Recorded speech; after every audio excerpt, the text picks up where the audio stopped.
Section 23 title है एंशियल allowance.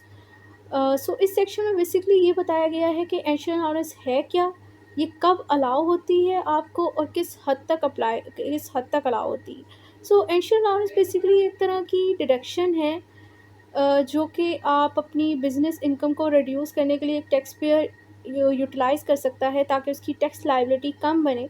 लेकिन उसे किस रेट की हद तक ये डिडक्शन अलाउ है और कितनी कब अलाउ होती है, ये हमें तब पता चलेगा जब हम इस सेक्शन को डिटेल में डिस्कस करेंगे।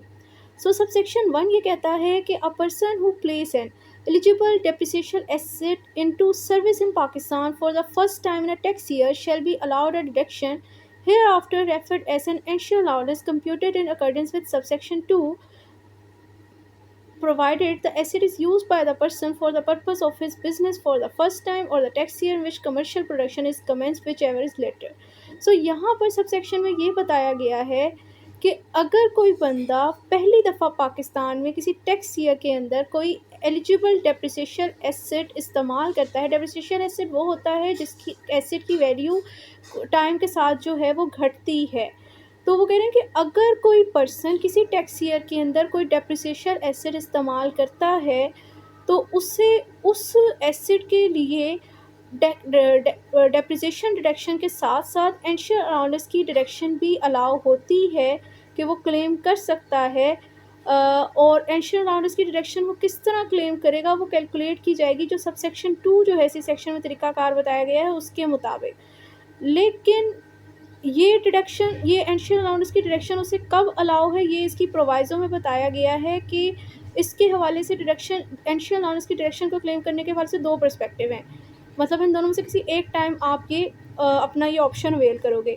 नंबर 1 तो ये कि जब आपने जिस टैक्स ईयर के अंदर उसको अपने कारोबार में लगाया उस साल के अंदर, या फिर जिस साल के अंदर आपने अपनी कमर्शियल प्रोडक्शन स्टार्ट की, मतलब कुछ जो कमर्शियल प्रोडक्शन जिस टैक्स ईयर के अंदर स्टार्ट की, विच एवर इज़ लेटर, मतलब इन दोनों में से जो सानिया बाद में हुआ उस साल के अंदर आपने डेप्रिसिएशन डिडक्शन के साथ साथ एंशियल अलाउंस की डिडक्शन ले सकते हैं, आप क्लेम कर सकते हैं। सो अगेन अगर मैं इसको दोबारा ब्रीफाइज़ करूँ तो इसमें ये बताया गया है, इसमें समराइज़ करूँ मैं इस चीज़ को, तो इसमें बेसिकली ये बताया गया है कि अगर एक टैक्स पेयर पहली दफ़ा पाकिस्तान में कोई एक ऐसा डेप्रिशिएबल एसेट इस्तेमाल करता है, अपने कारोबार के अंदर लगाता है, मतलब ऐसा एसेट जिसकी वैल्यू वक्त के साथ घटनी है, तो अब इस सिचुएशन में इस पर्सन को कानून ये इख्तियार देता है कि ये बंदा उस एसेट के हवाले से डेप्रिसिएशन के साथ साथ एंशियल अलाउंस की डिडक्शन भी क्लेम कर सकता है।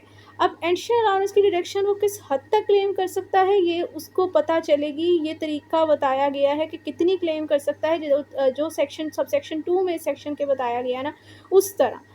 और ये किस टैक्स ईयर के अंदर आप ये डिडक्शन क्लेम कर सकते हो, तो उसके हवाले से प्रोवाइज़ो में बताया गया है कि इसके हवाले से आपके पास 2 ऑप्शन है। नंबर 1 तो ये कि जिस टैक्स ईयर के अंदर आपने इसे अपने कारोबार में इस्तेमाल किया या जिस टैक्स ईयर में आपने कमर्शियल प्रोडक्शन शुरू की। इनमें से जो-सा इवेंट बाद में हो रहा है उसमें। लेट्स सपोज़ अगर आपने 2025 के अंदर एक मशीनरी ली, लेकिन कमर्शियल प्रोडक्शन उसमें टैक्स ईयर 2026 के अंदर स्टार्ट होनी है, तो अब जो चीज़ इसमें से बाद में हुई यानी कि कमर्शियल प्रोडक्शन बाद में हो रही, इसके अंदर ही जो है वो मैंने डेप्रिसिएशन के साथ-साथ एंशियल अलाउंस की डिडक्शन भी क्लेम कर लेनी है एज़ अ टैक्स पेयर। अब सबसेक्शन 2 क्या कहता है? इसमें आपको बेसिकली बताया गया है कि एंशियल अलाउंस की मद में कितनी डिडक्शन आप क्लेम कर सकते हो। सो वो कहते हैं the amount of the initial allowance of a person shall be computed by applying the rate specified in part 2 of the third schedule against the cost of the asset. मतलब ये कि यहाँ पर एंशियल अलाउंस के अंदर मद में कितनी डिडक्शन आप क्लेम कर सकते हो, उसका तरीका आपको ये बताया गया है कि जितनी आपकी एसेट की कॉस्ट है ना, उसके ऊपर आपने उस रेट के हिसाब से जो कि थर्ड शेड्यूल के पार्ट 2 के अंदर बताया गया है उतनी डिडक्शन आपने क्लेम कर लेनी है। मतलब फ़र्ज़ कर लें कि आप शेड्यूल में देख लीजिएगा, यहाँ पर जस्ट हम एक अज़्यूम कर लेते हैं कि अगर एसेट की कॉस्ट जो है वो 1 करोड़ है और वो है मशीनरी, और उसके हवाले से बताया गया है थर्ड शेड्यूल के पार्ट 2 में कि वहाँ पर आप एंशियल अलाउंस की मद में डिडक्शन ले सकते हो 25%। तो अब मुझे कॉस्ट जो है वो 1 करोड़ का 25% निकालना है, जो अमाउंट आएगा उतनी डिडक्शन जो है मैं एंशियल अलाउंस की मद में ले सकती हूँ। अब सब सेक्शन 3 कहता है the rule in section 76 shall apply and determine the cost of N eligible depreciation asset. अब वो कह रहे हैं कि जो उस एसेट की कॉस्ट निकालने के हवाले से जो रूल्स एंड रेगुलेशन फॉलो किए जाएंगे वो section 76 of the income tax ordinance में जो बताए गए उस हवाले से उन रूल्स को फॉलो करते हुए आपने एसेट की कॉस्ट को डिटरमाइन करना है। लाइक सेक्शन 76 में बताया गया है कि कॉस्ट जो है वो निकाली जाती है किसी भी एसेट की उसकी फेयर मार्केट वैल्यू के हिसाब से, मतलब जितनी उसकी फेयर मार्केट वैल्यू है उतनी ही उसकी आपने कॉस्ट कंसीडर करनी है। अब लेट्स सपोज अगर ट्रांजैक्शन आपकी नॉन आर्म्स लेंथ ट्रांजैक्शन भी हो तो तब भी आपने फेयर मार्केट वैल्यू कंसीडर करनी है। अब नॉन आर्म्स लेंथ ट्रांजैक्शन क्या होती है इसको हमें तब समझ आएगी जब हमें आर्म लेंथ ट्रांजैक्शन का पता होगा।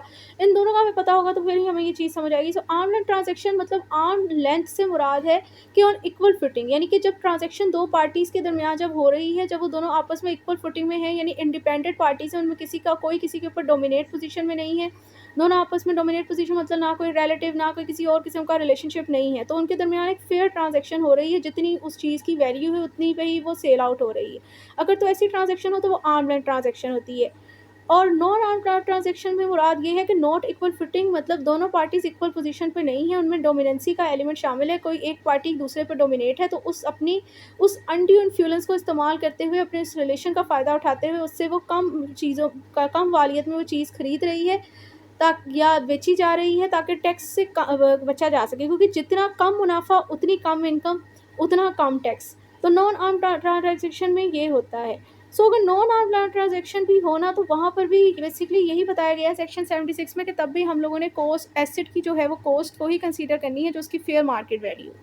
सो आई होप ये सबको समझ आ गया होगा। नेक्स्ट चलते हैं सब सेक्शन 4 की तरफ। ये कहता है कि direction allowed under this section to a leasing company और अ इन्वेस्टमेंट में। अच्छा, इस सब सेक्शन 4 में अगर मैं सिंपल ना भी रेयर एक्ट से रीड करूँ तो उसमें ये बताया गया है कि अगर लीजिंग कंपनी कोई एसेट लीज पर देती है ना किसी बंदे को, तो उससे जो उसे इनकम हासिल हो रही है, अब वो एसेट जो दे रही है उस एसेट के अंदर अगर उसने एंशियन अलाउंस की डिडक्शन लेनी है तो वो डिडक्शन क्लेम कर सकती है सिर्फ और सिर्फ उस अमाउंट के अगेंस्ट जो कि उससे लीज से इनकम हासिल हो रही है, यानी जो रेंट हासिल हो रहा है लीज से, जो उसको लीज अमाउंट हासिल हो रही है, जो उस एसेट की वैल्यू है उसकी बेस पे नहीं वो ले सकती। यानी कि एसेट बेशक 2 करोड़ का है और उसकी जो है 25% के हिसाब से जो है उसको डिडक्शन नहीं मिलेगी एंशियन अलाउंस की मद में। उसको अगर उसने 1 करोड़ के ऊपर किराए पे दिया हुआ है ना वो एसेट, तो उसने 1 करोड़ के अगेंस्ट 25% डिडक्शन को क्लेम करना है। सो आई होप ये सबको समझ आ गया होगा। नेक्स्ट आ जाता है sub section 5 under this section eligible depreciation asset means a depreciation asset. मतलब एलिजिबल डेप्रिसिएशन एसेट से मुराद क्या है? डेप्रिसिएशन एसेट यानी ऐसा एसेट जिसकी वैल्यू वक्त के साथ साथ घटती है। इसमें ये एसेट आ जाते हैं अदर देन। इसका मतलब ये कि ये जो फॉलोइंग आइटम्स हैं ये जो है वो डेप्रिसिएशन एसेट यानी एलिजिबल डेप्रिसिएशन एसेट नहीं कंसीडर किए जाते। नंबर 1 तो कोई भी road transport vehicle unless the vehicle is playing for higher.